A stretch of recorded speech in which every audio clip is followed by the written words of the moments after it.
difuso. Tiene comisarías, fíjense esto, el sistema linfático transporta elementos del sistema inmune. El sistema circulatorio transporta elementos del sistema inmune. Y las células del sistema inmune salen del sistema linfático y salen del sistema sanguíneo y están en el peritoneo, están por todos lados, ¿sí? Además, podemos enfocarnos en analizar los órganos. Analicemos cuál es la clasificación de sus órganos, cuál es la diferencia entre primarios y secundarios. ¿A qué se debe?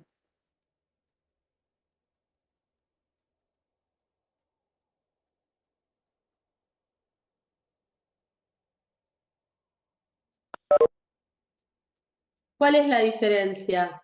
Uy, se fue Mary. ¿Cuál es la diferencia entre órganos primarios y secundarios? Puede ser que en los primarios producen los elementos, tipo las células inmunes, y en los secundarios donde se realiza la respuesta a mí me suenan los secundarios como los que capacitan a las células. Me parece que es al revés, Eva.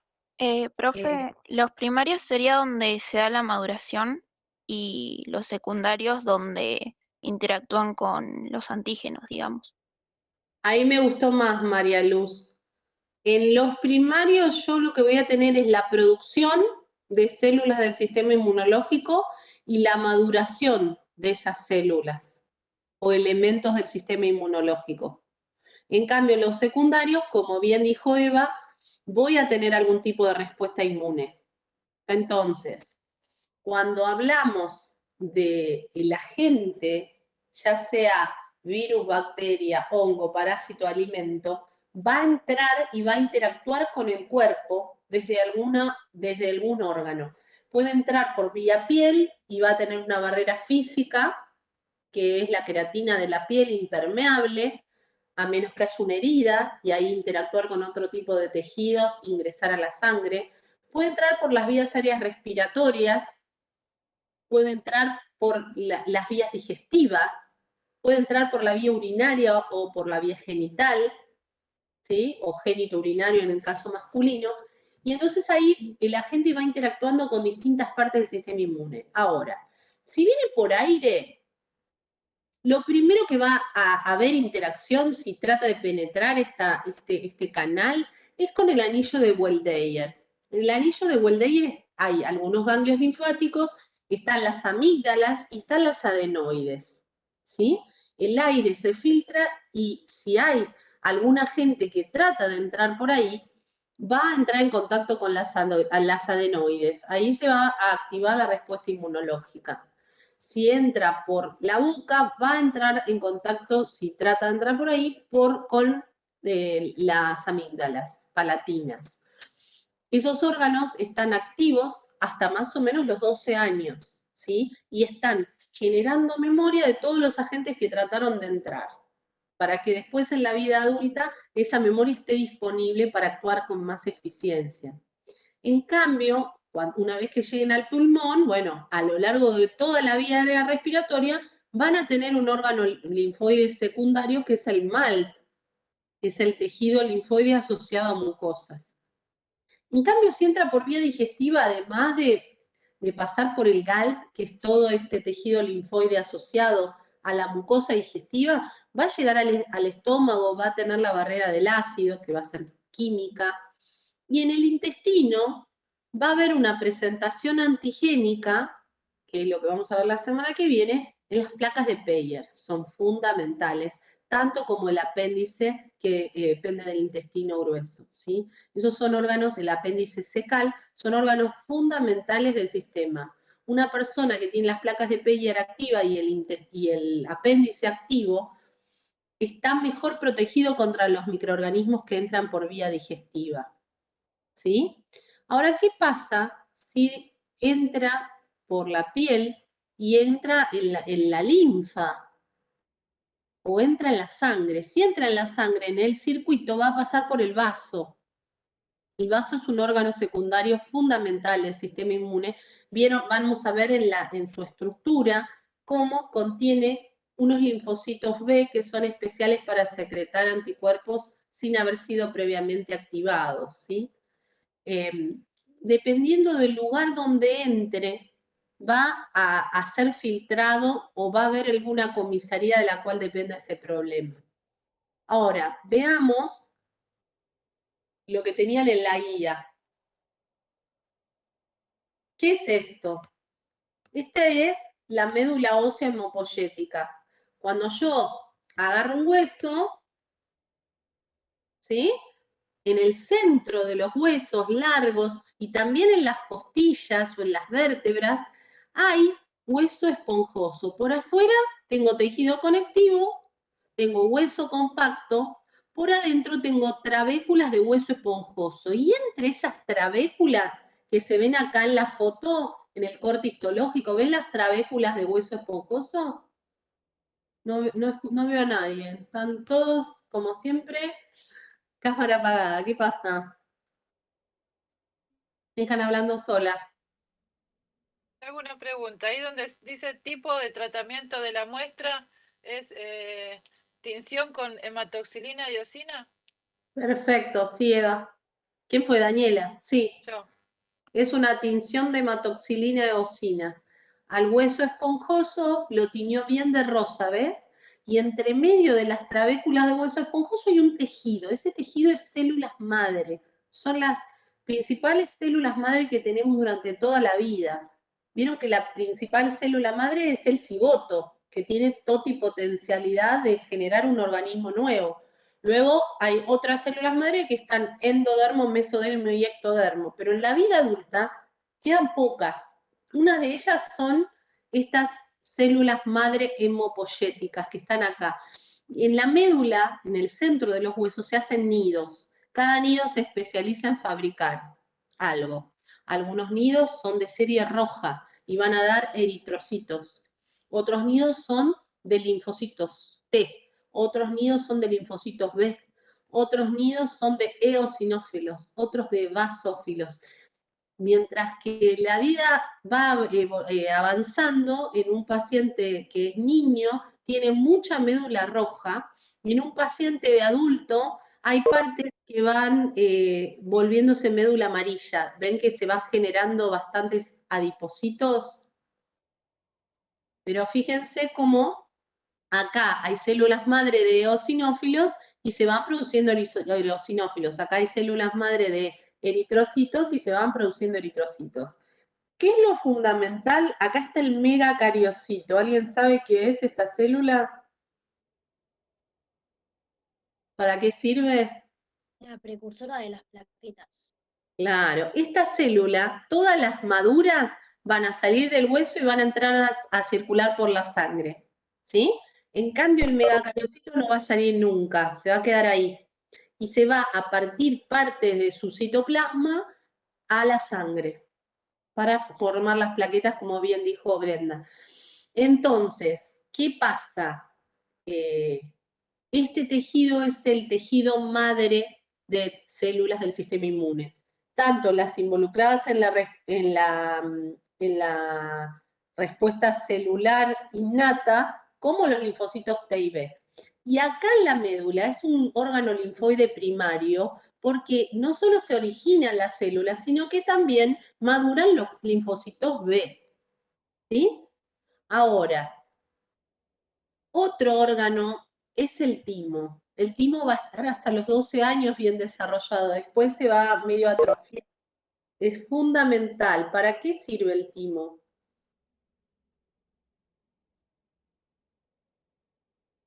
Para que los linfocitos T maduren y hay linfocitos T vírgenes, pero después cuando presentan, se encuentran con un antígeno, van madurando y creo que es así, no me acuerdo bien. Muy bien, Daniela, muy bien. También Si es yo, importante porque para que no nos autoataquen, sino que no ataquen a lo propio. bien, es como si yo tuviera un perro guardián. Yo tengo un perro guardián y yo quiero que no coma ni a la suegra, ni al marido, ni a los pibes, ni a los amigos. Quiero que que coma los chorros. El timo recibe todos los linfocitos T inmaduros y les imprime, en función de los receptores que se van generando en la superficie, los selecciona. Los linfocitos en su proceso, los T, tienen que discriminar lo propio de lo ajeno. Esa es una propiedad esencial de un sistema inmune saludable. Discriminar lo propio de lo ajeno. Cuando es propio, aceptarlo. Cuando es ajeno, destruirlo. Muchas enfermedades se dan porque mi sistema inmune está detectando cosas propias como ajenas y tiende a destruirlas. En esa maduración que se produce, los linfocitos se selecciona solo los que no sean autorreactivos. Todos los que no destruyan mis propias células. En la maduración, durante la primera infancia, se enfrentan a mis propios tejidos y se seleccionan los que son tolerantes de mis propios tejidos. Bien, ese es el rol del timo. Luego esos linfocitos T maduros o vírgenes, porque vírgenes es un concepto que implica que no fueron expuestos a ningún agente extraño aún. ¿Sí? Cuando yo me voy exponiendo y me voy enfermando a lo largo de mi vida, esos vírgenes se van diferenciando en especiales contra COVID, especiales contra gripe, especiales con esa cepa de gripe, esa mutación del COVID. ¿Sí? Y cuanto más soy adulto mayor, después de los 65 ya casi no me quedan vírgenes. Entonces exponerme a algo nuevo no puedo generar tan rápido memoria inmunológica. Esa es la diferencia entre las clases de edad. Pero bueno, en el timo ocurre la maduración, ¿sí? Hay una migración desde la médula hacia el timo de esas células, ahí se seleccionan y luego quedan disponibles en los ganglios para toda la vida. Los ganglios, vimos dónde estaban, ¿sí? Hay ganglios linfáticos en la parte del cuello, hay en las axilas, hay en la ingle, ¿sí? Hay algunas cadenas de ganglios mesentéricos dentro del mesenterio del intestino. Esos ganglios tienen esta estructura, son órganos del sistema inmunológico, tienen una corteza conectiva alrededor que denominamos cápsula, ¿ven? Y luego se ven estos núcleos germinales. ¿Alcanzan a verlos? Con esta tinción que me preguntaría Daniela qué es, yo le diría hematoxilina eosina, ¿sí? También veo solo zonas, no puedo distinguir. Para ver si en la zona hay linfocitos B o T, yo tendría que usar inmunistoquímica, porque los T y los B a esta tinción son idénticos. Lo único que tienen diferentes son en su superficie receptores diferentes, de los que vamos a hablar la semana que viene. Pero podemos estimar que estos núcleos que se dan acá, en el ganglio, son de linfocitos B, y acá, en estas zonas entre núcleos, se alojan los T. Esa es la estructura de un ganglio. Miren cómo está rodeado de tejido adiposo acá abajo. Entonces los ganglios son órganos linfoides secundarios. ¿Por qué? Una vez que ocurrió la entrada del organismo y se desencadenó, se violó la primera línea, se ejecutó la segunda, hay células que traen información a los ganglios para ejecutar la tercera línea de defensa. Por eso son secundarios. Ahora, ¿qué más? Está esto. Hoy hablábamos de qué son las mucosas. Vamos a verlas dentro de 3 semanas. Recuerden que la semana esta tenemos inmunidad innata. La que viene adquirida, la otra es la semana de integración, que no hay clases, y luego vamos a ver mucosas. Pero les traje esto para que lo tengan presente. Este es, por ejemplo, el corte transversal del intestino, ¿sí? Cuando yo... Uy, no sé qué toque, esperen. Cuando yo corto el intestino, de afuera, de adentro para afuera, esta es la luz, tengo un tejido epitelial, que en general es secretor, ¿sí? Luego tengo un tejido que es conectivo, que le da nutrición, ¿sí? A ese tejido epitelial. Fíjense luego esta capita rosita de músculo liso, involuntario, luego más tejido conectivo denominado submucosa, y luego más músculo, ¿sí? ¿Ven esto que está acá? Esto violeta.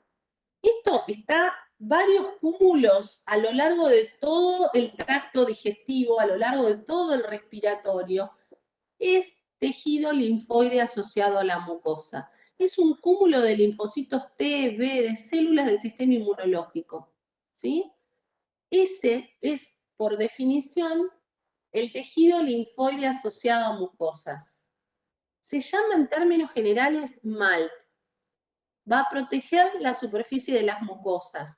Va a incluir a todos los tejidos linfáticos que se asocian a la mucosa. En general, son agregados de tejido linfático que pueden estar encapsulados o pueden ser no encapsulados y se van a encontrar en la lámina propia y otras zonas de la submucosa gastrointestinal, respiratoria, genital, urinaria, genitourinaria, y van a ver en las publicaciones que dependiendo del órgano, del aparato, del sistema del que estemos hablando, va a recibir un nombre distinto. El MALT, cuando es en el gut, en inglés, desde la boca hasta el ano, es un canal que se llama gut en inglés.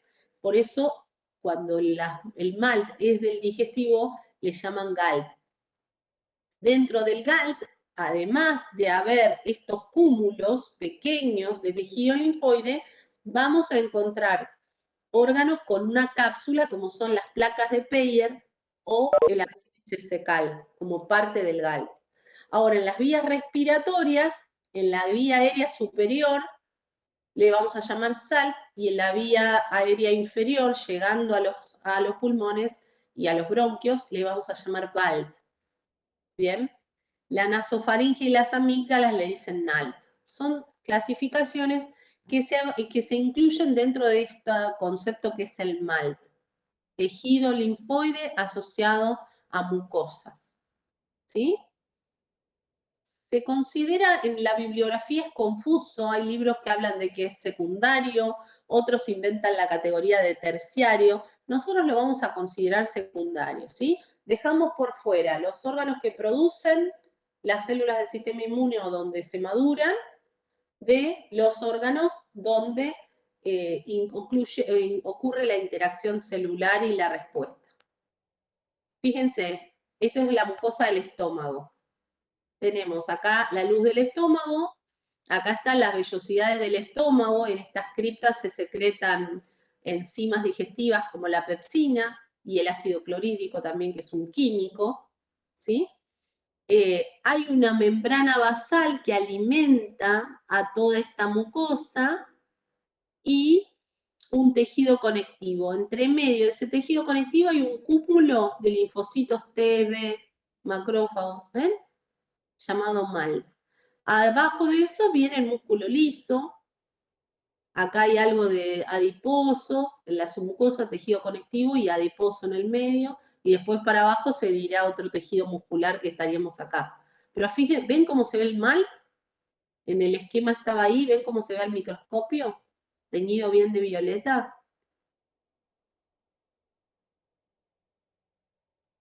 Bien, tengan presente solo eso, que puede no tener estructura de órganos, pero sin embargo es un cúmulo de células del sistema inmune que está muy cerca de donde va a entrar el microorganismo o de donde va a ser absorbido el alimento en algunos casos, ¿sí?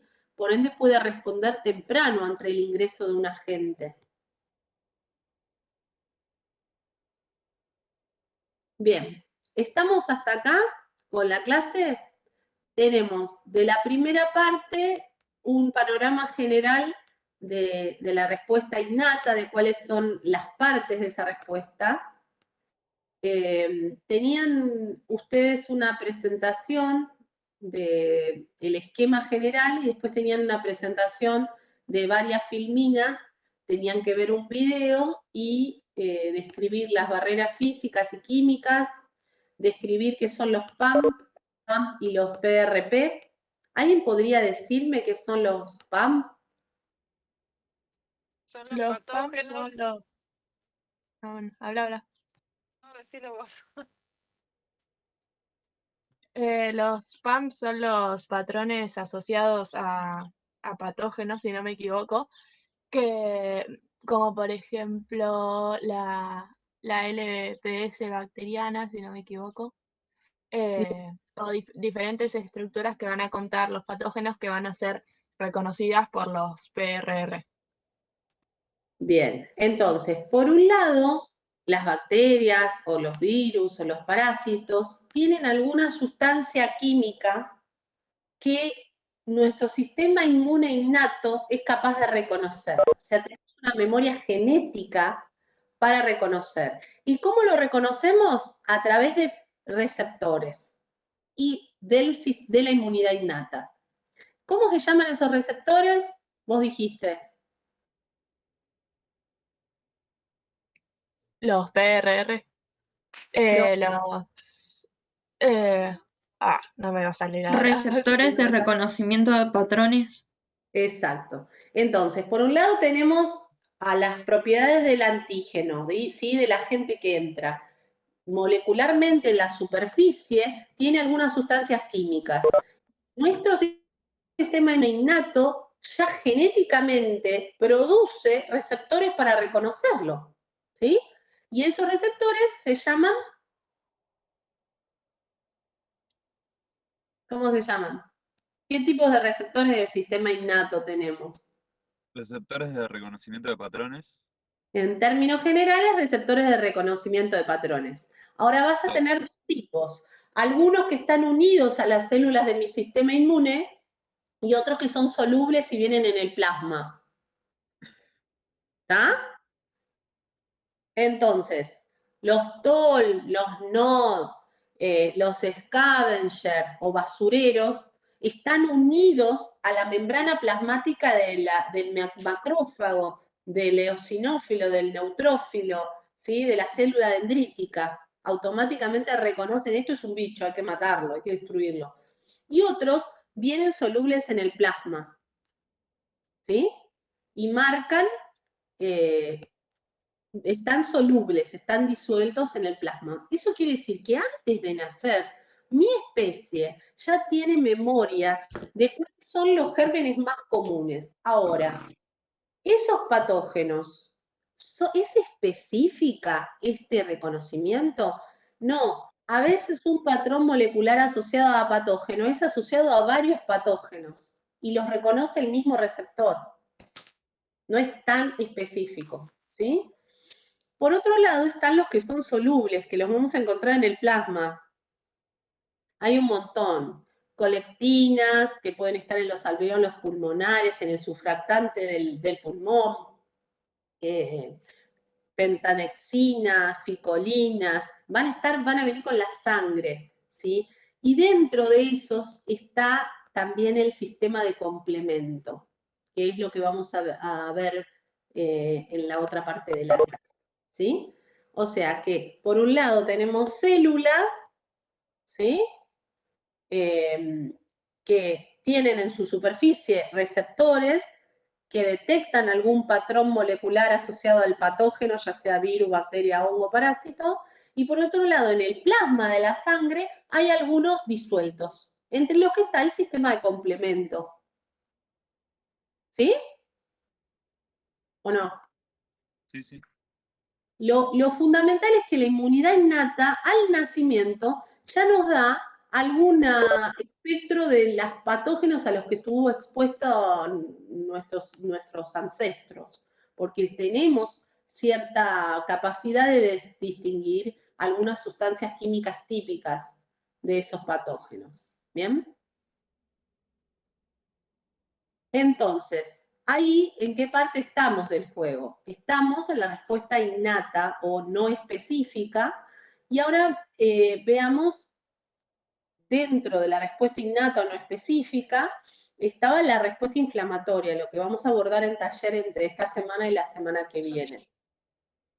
Dentro de todos esos receptores que detectan patógenos, está el sistema de complemento. Queríamos compartirles, no sé si Juan llegó porque estaba Estamos armando, sí, creo que está Juan. Estamos armando la muestra con las infografías que produjeron en el taller. No sé si fueron a la escuela a cursar, si las vieron. Está casi lista la muestra con ustedes. Juan estuvo ayudando. ¿Luciana? Sí, están re lindas. Yo fui ayer a cursar y están buenísimas. Hoy lo que hicimos fue ponerle título a la muestra, como para que tuviera coherencia, y la verdad que llegan hasta el lunes, hay plazo para entregar, entonces siguen llegando. Ya son como tres paredes. Bueno, entonces, hablemos del sistema de complemento. Tenían algunos ejercicios. ¿Estoy compartiendo pantalla? No. No. No, profe, no estás compartiendo. Me cae la conexión. A ver ahí. Todavía no apareció nada.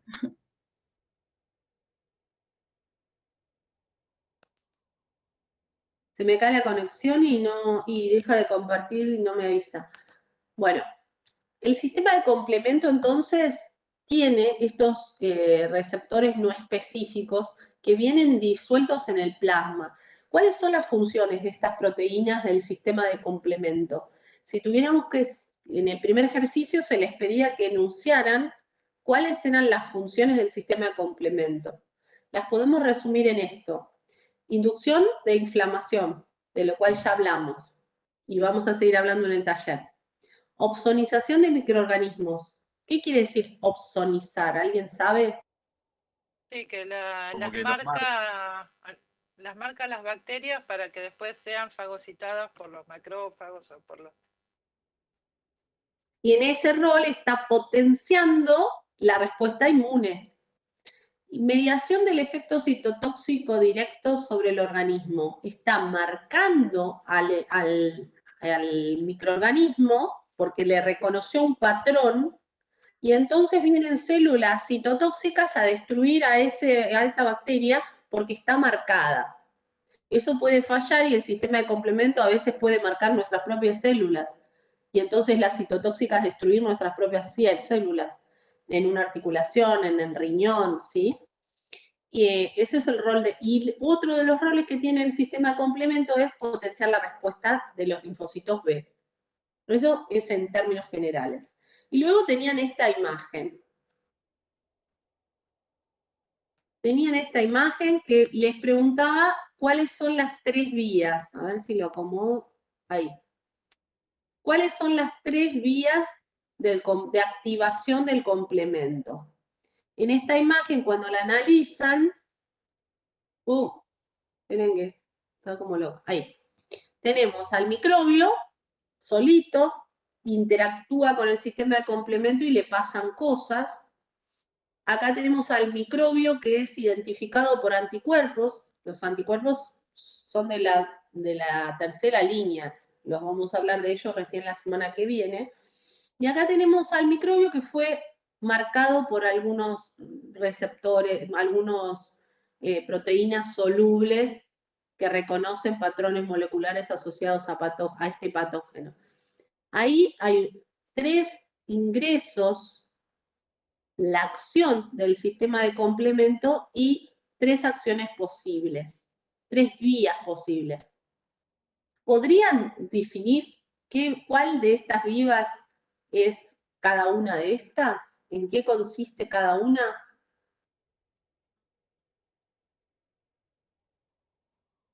Si no me equivoco, la primera es la vía alterna o alternativa, la segunda es la vía clásica y la tercera es la vía de las lectinas, pero no estoy segura.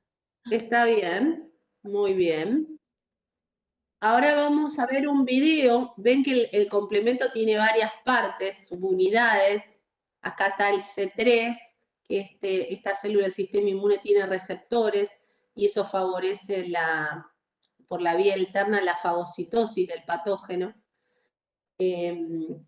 Acá está la vía clásica y acá está la vía de las lectinas. La vía de las lectinas, después de la interacción del patógeno ya marcado por proteínas solubles y con el complemento, se produce una destrucción de este patógeno, ¿sí? Hay lisis.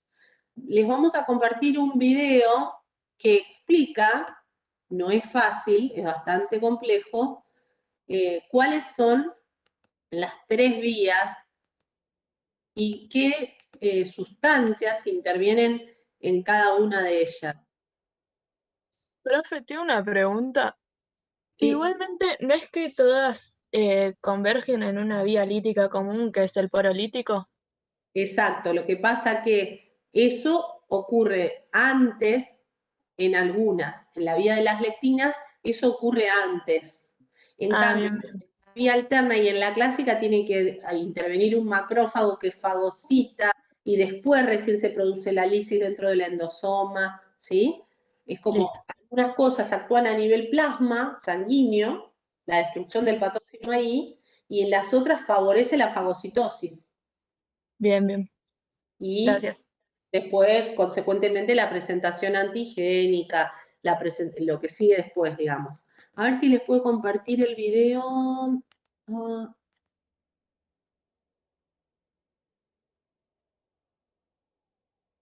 ahí. ¿Ahí lo ven? ¿Lo ven? Sí, sí, se ve. El sistema de complemento es uno de los componentes fundamentales de la respuesta inmune innata ante un agente hostil. Consta de un conjunto de moléculas cuyas funciones son potenciar la respuesta inflamatoria, facilitar la fagocitosis y, la más importante, la lisis de microorganismos. El sistema de complemento está formado por aproximadamente 20 glucoproteínas que se encuentran en el suero de forma inactiva. Estos van a ser los simógenos, que al activarse de forma secuencial, luego de ser clivados, van a producir una serie de reacciones con la finalidad de destruir el microorganismo. Estos componentes van a tener 3 vías, que van a ser la vía clásica, la vía alterna y la vía de las lectinas. Van a haber unas anafilotoxinas que van a ser los simógenos luego de ser clivados y los complejos de ataque de la membrana. En cada una de las vías va a haber un activador y un iniciador. El iniciador va a reconocer al activador. En la vía clásica, el activador va a ser la relación antígeno-anticuerpo y el iniciador el C1Q. En la vía alterna, el activador van a ser los PAMPs, que son los patrones moleculares asociados a patógenos, y el iniciador va a ser el C3B. Y en la vía de la lectina, el activador va a ser la manosa y el iniciador va a ser el MBL, que son las proteínas liberadoras de manosa. Ahora vamos a explicar la vía alterna. En la vía alterna, en la bacteria va a estar la proteína C3b, a quien se le va a unir el factor B. Luego va a llegar el factor D, quien va a clivar a la FB, y a estas dos, la C3b y la FB, las va a tener estabilizada una proteína, quien va a ser la properdina. Luego de ser clivada por el factor D a la FB, esta se va a convertir en dos, una estructura más pequeña, quien va a salir, que va a ser la BA, y una estructura más grande, quien va a ser la BB, que se va a quedar. Producto de la unión de C3b y BB, se va a formar una convertasa, quien va a ser la proteína C3. Esta se va a unir a la bacteria y va a ser nuevamente clivada. Va a salir C3A y se va a quedar C3B.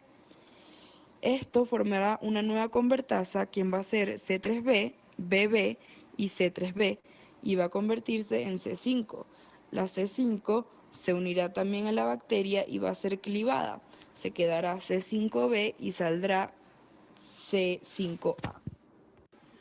Luego se van a unir el complejo de ataque a la membrana, que van a ser las proteínas de C6, C7 y C8, que son las que no se clivan. Por último va a llegar C9, quien es la proteína que está compuesta por 12 filamentos que van a generar poros y van a perforar a la membrana para producir un intercambio de líquido entre el interior de la bacteria y el exterior, y se van a producir un intercambio de nutrientes en donde se va a dar la lisis, o sea, la muerte de la bacteria. Facilitar la fagocitosis y la más importante. En esa vía que acabamos de ver, ¿qué es lo que termina ocurriendo? No importa, se suman muchas partes del complemento, marcan a la bacteria, ¿sí? Y producen que ingrese un montón de líquido a la bacteria porque le cambian la capacidad de la membrana para dejar el medio isotónico, digamos. Y entonces la hacen estallar, ¿sí? Se produce una lisis. ¿Estamos hasta ahí?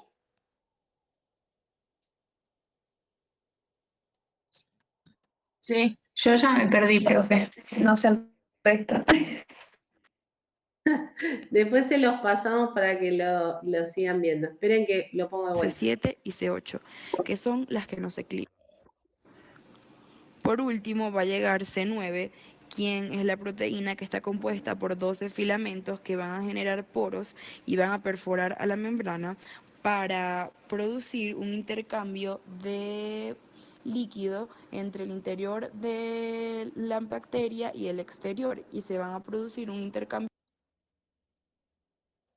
Lo importante. Se le pega todo esto, no importa, el sistema de complemento está ozonizando a la bacteria y la membrana celular de la bacteria y la pared celular, vieron que la pared está por fuera y es de peptidoglucanos, dependiendo de si es gram positiva o gram negativa, va a tener más o menos lípidos, pero lo que pasa es que agua ingresa a la célula y la hace estallar. Eso es lo que está produciendo la lisis de la célula bacteriana, ¿sí? Cambio de nutrientes en donde se va a dar la lisis, o sea, la muerte de la bacteria. Esta lisis va a producir una liberación de PAMPs. La vía clásica va a comenzar con la relación antígeno-anticuerpo. Luego va a llegar la proteína C4, quien va a ser clivada y se va a quedar la C4b y va a salir la C4a. Se le va a unir la proteína C2, pero en este caso va a quedarse la C2a y va a salir la C2b. Producto de estos dos va a salir una convertasa que va a ser la C3. Esta va a ser clivada nuevamente y va a quedarse la C3b y va a salir la C3a. Producto de esto va a salir otra convertasa de la C4b, C2a y C3b, va a llegar la C5. La C5 va a ser clivada, se queda la C5b y sale la C5a. Y después de esto llega de nuevo el complejo de ataque, que es de C6, C7 y C8. Y por último la C9, por lo que va a abrir otra vez los poros y van a producir el intercambio de nutrientes y se va a dar inicio a la lisis.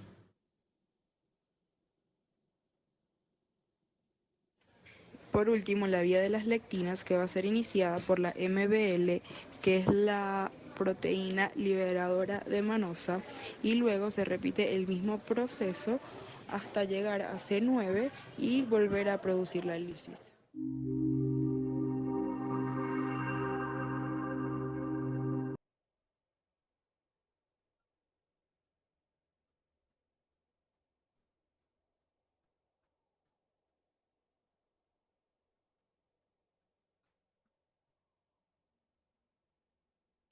Ahora les pego en el chat, no se quieran matar.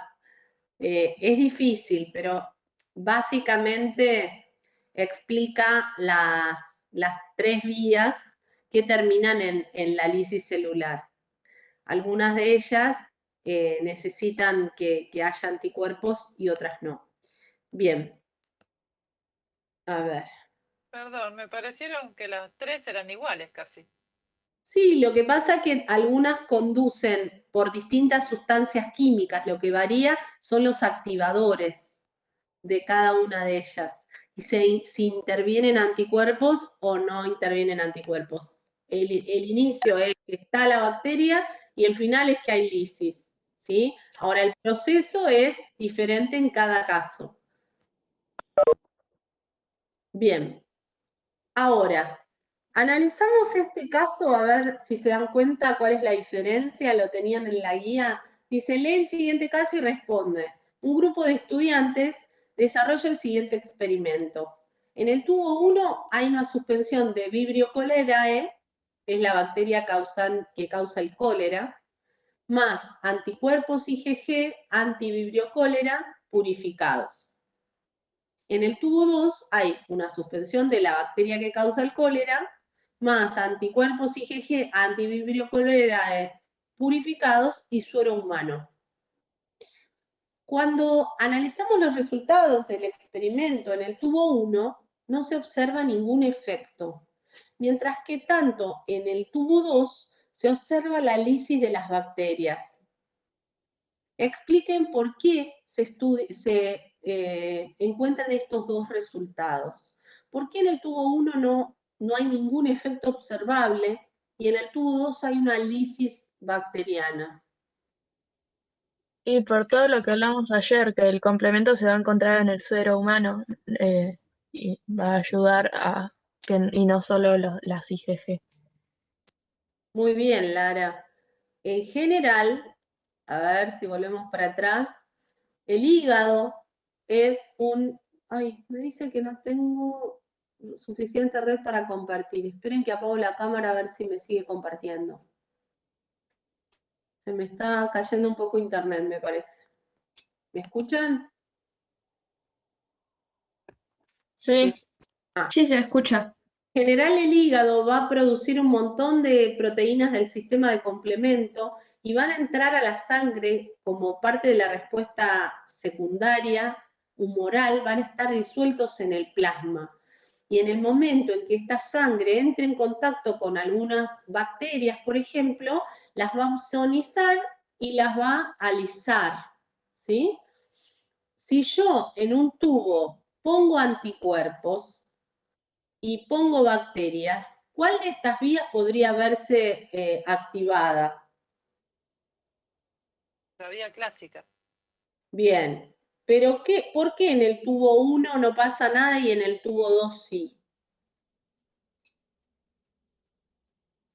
Y porque si bien los anticuerpos van a marcar las bacterias, es necesario de las proteínas del complemento que están en el suero para poder llegar a la lisis del microorganismo. Tal cual, Lara. La clave del tubo 2 es que tiene suero humano, plasma, ¿sí? Entonces, en ese suero posiblemente haya proteínas del sistema de complemento. Entonces, en la interacción con los anticuerpos que hay en el tubo, se activa la vía clásica y termina, obviamente, en la lisis de la bacteria, ¿sí? Esa es una de las formas en las cuales el sistema de complemento actúa, ozonizando microorganismos para lograr su destrucción, ¿sí?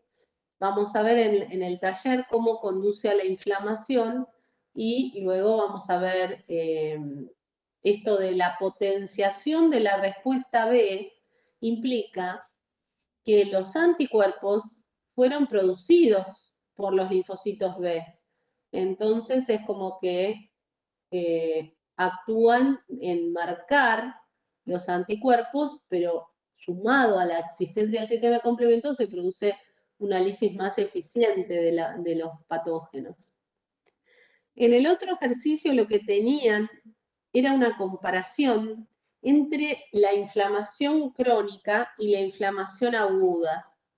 Tenían esta esquema, no sé si tienen la guía a mano, la están viendo junto conmigo, o cómo es. Tenían este esquema, ¿sí? Donde hay, por ejemplo, un infarto o una infección bacteriana o un ingreso de toxinas o un traumatismo, y entonces lo que se produce es una formación de pus, porque a esa herida llegan los neutrófilos y van muriendo en el momento, llegan los macrófagos y empiezan a producir citoquinas, el tejido por las plaquetas empieza a haber coagulación sanguínea y el tejido empieza a rodearse de células madre que pueden lograr la cicatrización, la curación, ¿sí?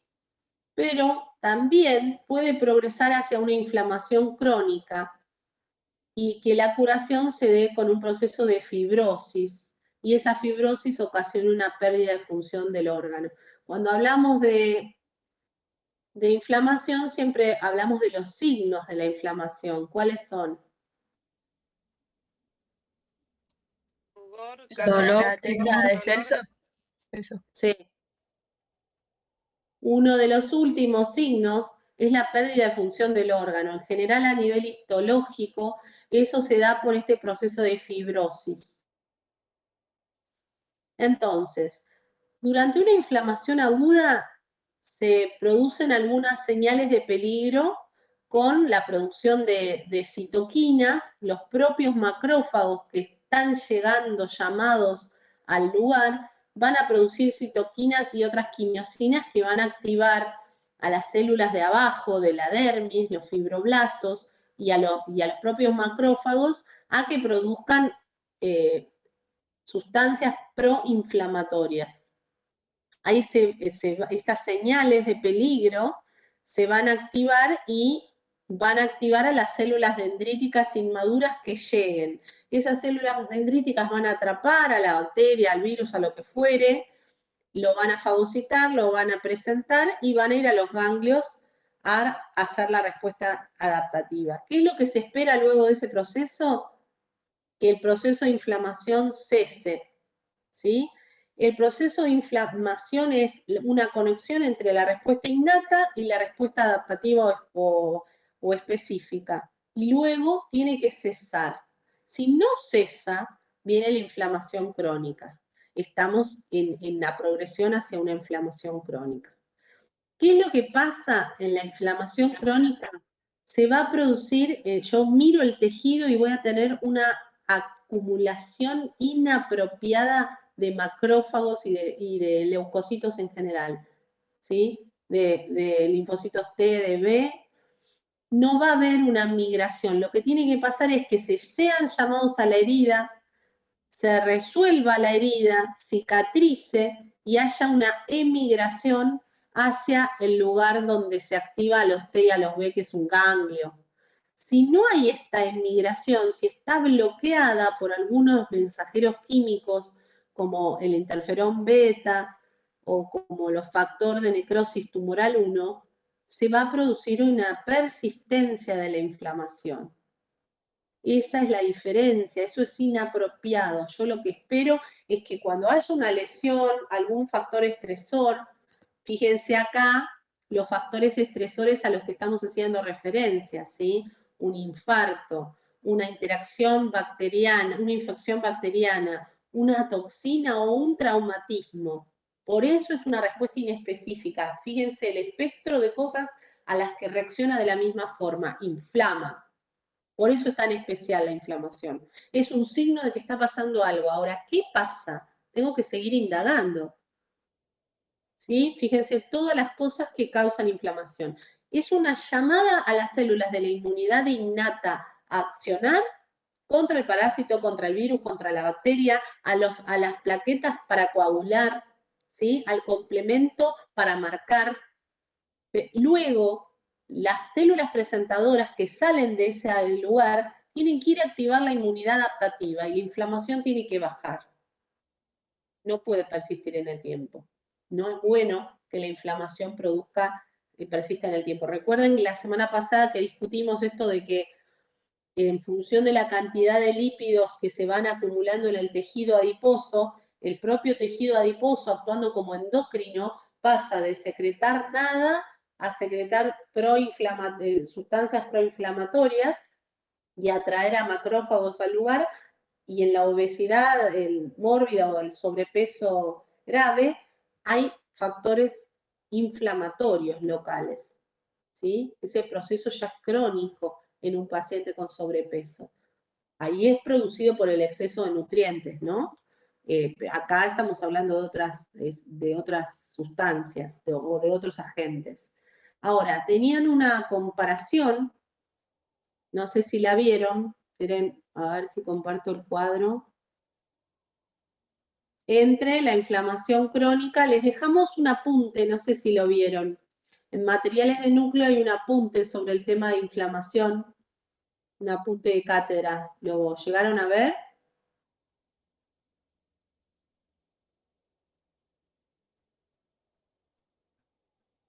Sí, yo lo vi, pero no lo llegué a leer completo. Bueno, pero tenelo presente porque obviamente para el taller van a tener que recurrir al Robbins para ver inflamación, pero bueno, el apunte es algo más básico como para abordar el tema de una forma, entre comillas, más clara. Bueno, tenemos inflamación aguda e inflamación crónica. Vamos a compararlas. ¿Ustedes lo pudieron hacer?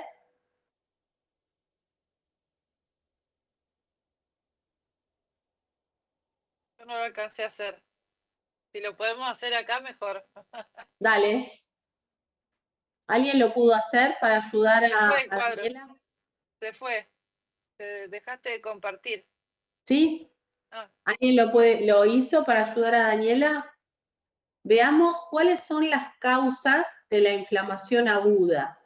Cuáles son las células que están involucradas, los mediadores químicos, el comienzo y la duración del proceso de inflamación y el resultado. Comparemos agudo primero.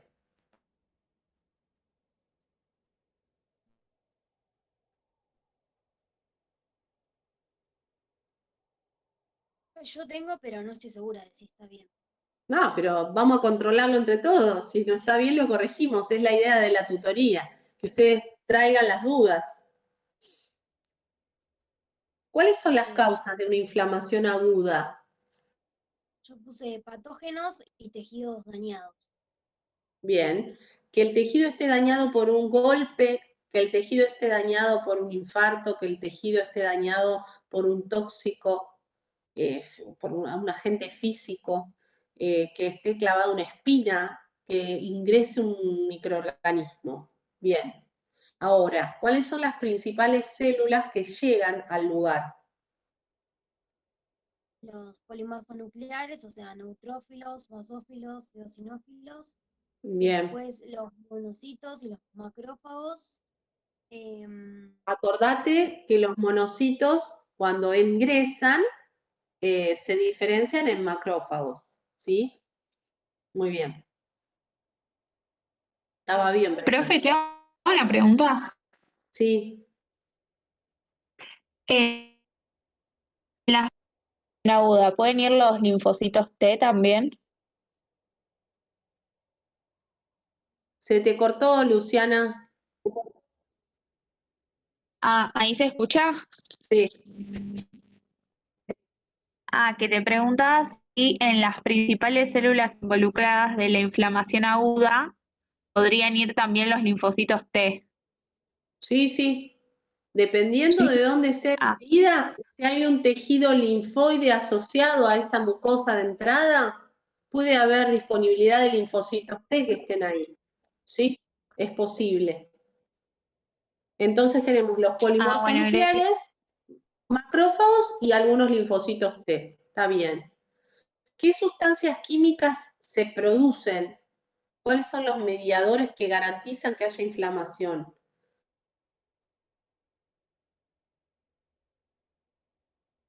Quimiosinas, citocinas, el sistema de complemento. ¿Cierto? Bien, entonces podemos hablar de quimiosinas, podemos hablar de algunas citoquinas, ¿sí? Y algunas sustancias que hagan una vasoconstricción o vasoactivadas, como puede ser histamina, serotonina. No, serotonina no. Histamina puede Perdón. ser un componente químico que los basófilos liberen in situ en el lugar. ¿Se acuerdan que estábamos hablando de la respuesta de inflamación celular y humoral? O sea, llega al sistema de complemento y llegan las células que producen sustancias químicas. Ahora, hablemos de el comienzo. Me clavé una espina. Inflamo rápido, tarda un mes. ¿Cómo es el inicio de la inflamación? No, es enseguida. Es inmediato. Bien, podríamos decir que es inmediata. Luego, ¿cuánto va a durar? ¿Cómo va a resolverse? ¿Va a ser prolongada en el tiempo? ¿Va a durar pocos días?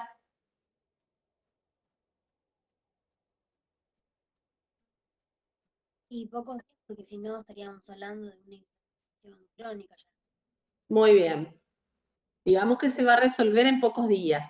Es un proceso que se inicia y después se resuelve. No perdura en el tiempo. Y la otra categoría, ¿cuál era el resultado? ¿Qué puede pasar? Puede pasar que haya una resolución, que se forme una cicatriz, por ejemplo, en la herida, y bueno, se haya activado la respuesta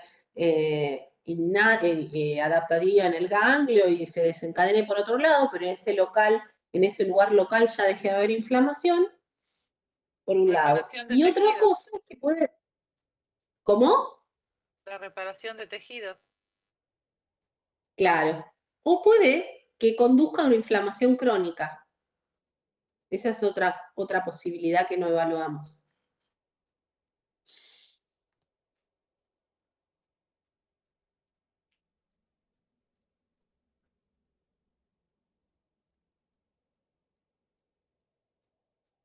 Bien.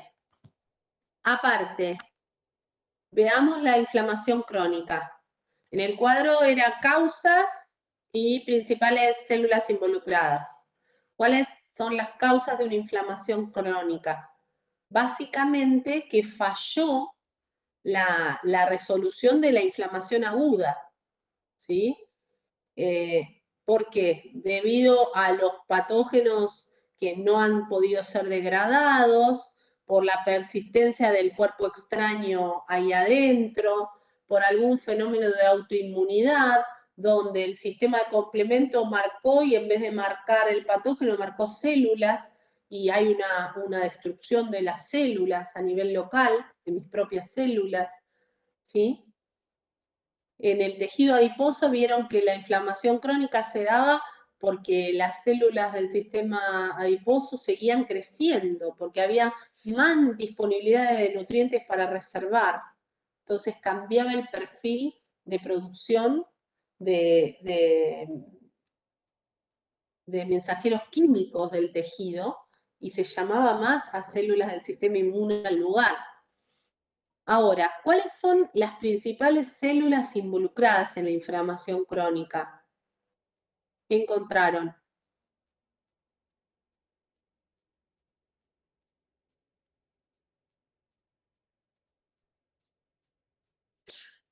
Nadie encontró nada, Juan.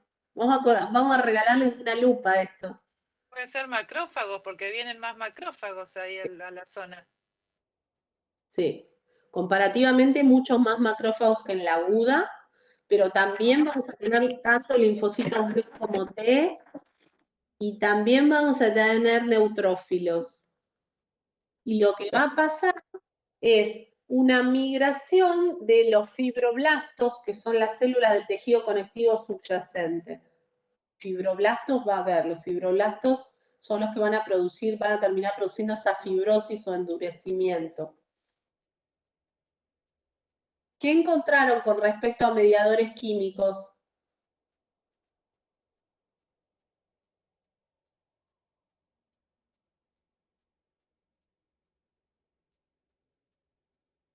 ¿Nadie encontró nada? Quimiosinas, citoquinas, enzimas hidrolíticas, Factores de crecimiento y factores de enzimas crecimiento también. hidrolíticas, además de eso que dijiste, muy bien. Y después, ¿qué nos falta? ¿Cuánto dura? ¿Se inicia al toque la inflamación? Es retardado. El inicio es retardado, o sea, primero tiene que haber habido una inflamación aguda y luego deviene en crónica. ¿Y cuánto tiempo puede durar? ¿Está definido eso? Meses, semanas, años. No está definido, ¿sí? Es un proceso mucho más largo que el agudo y no está definido, puede ser para siempre. Ahora, ¿cómo se resuelve? ¿Cuáles son las Por consecuencias? perdón. Por destrucción persistente de tejido, fibrosis o necrosis, encontré yo. Lo que va a pasar es esto, que se empiece el tejido conectivo a secretar muchas fibras de colágeno y a endurecer la zona, que el complemento marque mis propias células y se empiece por linfocitos T a destruir mis propias células, entonces haya muerte celular, haya necrosis. La necrosis es una muerte celular no programada. El proceso de apoptosis es natural, la célula cuando está dañada, si lo detecta, se suicida, y los componentes de la célula son utilizados por las de alrededor, pero cuando hay muerte no deseada, se llama necrosis, ¿sí?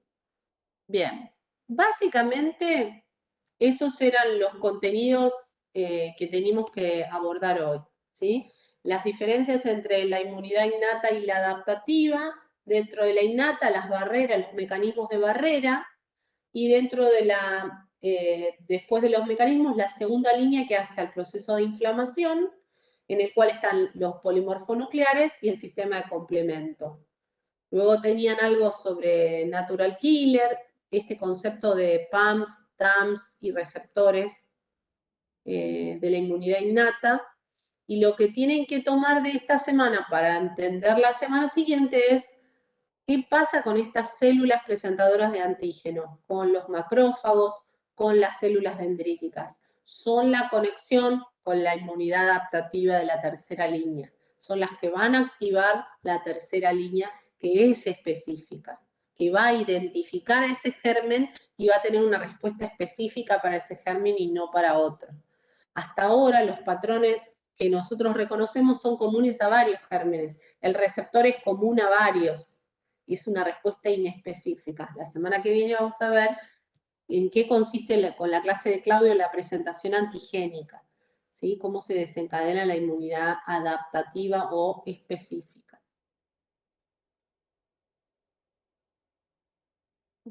Bueno, creo que ya estamos. No sé si tiene alguna otra duda. Están todos cámara. Mira, menos Brenda y Daniela, todos no sabemos si están, si vinieron. ¿Qué, Brenda? Tengo una duda de barreras. La tos y el movimiento auxiliar, o sea, auxiliado, por ejemplo, del tracto respiratorio, ¿qué serían? Químicamente. Estamos hablando de mecanismos de barrera. Todos esos hacen a los mecanismos de barrera. Hay muchas sustancias químicas, por ejemplo la histamina, secretadas por las células de la inmunidad, que hacen que vos tengas un reflejo de estornudar o de toser. Son todos mecanismos de barrera que expulsan gracias al moco. Vos sabés que en las vías aéreas respiratorias hay un epitelio que es cilíndrico, pseudoestratificado, que tiene cilios. Y entre medio hay glándulas que se llaman células caliciformes. Esas glándulas te producen moco. Entonces el cilio tiene que batir para sacar el moco. Y el reflejo tuxífero y el estornudo hacen que todo ese moco que está con lisosimas neutralizando algún microorganismo pueda ser expulsado. Estamos hablando de la primera, de la barrera, ¿sí? Porque podría haber entrado una partícula de pintura o la ceniza volcánica o una bacteria y vos reaccionarías igual. O el cigarrillo, el alquitrán del cigarrillo, ¿sí? Esa tos que tienen los pacientes fumadores crónicos. ¿Sí? Estamos en la primera línea. Gracias. Nos vemos. Profe, tengo una última pregunta. Sí. Sobre el ¿Luciana? sistema de complemento. Sí, ¿se escucha? Te escucho. Te hago una pregunta. ¿La vía clásica forma parte de la inmunidad adaptativa o de la innata de las vías de complemento? Ambas son de la inmunidad innata. Lo que pasa que como la vía clásica requiere de la presencia de anticuerpos es potenciada para atrás, digamos. En general, cuando el microbio entra, se activan las 3 vías, chicos. Se activan las 3 a la vez. No es que va por una o por otra, lo trata de destruir de todas las formas. Pero es inmunidad innata, salvando que necesita la estimulación previa de anticuerpos específicos, ¿sí? Digamos que es parte, o sea, digamos, buenísimo. digamos presenta que lo que nosotros hacemos es un recorte de la realidad.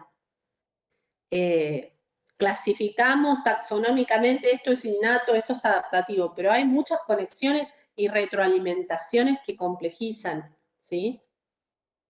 Cuando hablamos del sistema complemento, pensemos en el plasma sanguíneo, en el suero sanguíneo que trae cosas sueltitas y que eso va contra a reconocer, a marcar algún patógeno o a llamar a la inflamación, a otras células para inflamar.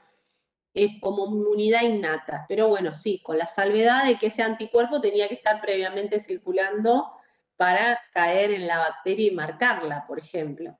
O sea que la persona ya tenía que tener una interacción previa con esa bacteria para haberle generado un anticuerpo específico. ¿Sí? No se da en un primer encuentro. Ya tenía que haber memoria. No sé si me explico. Le respondí tu pregunta. Sí, ahí está, profe. Sí, Bueno, nos vemos la semana que viene. Buenísimo. Dale, profe. Chao. Chao, bellos. Bien.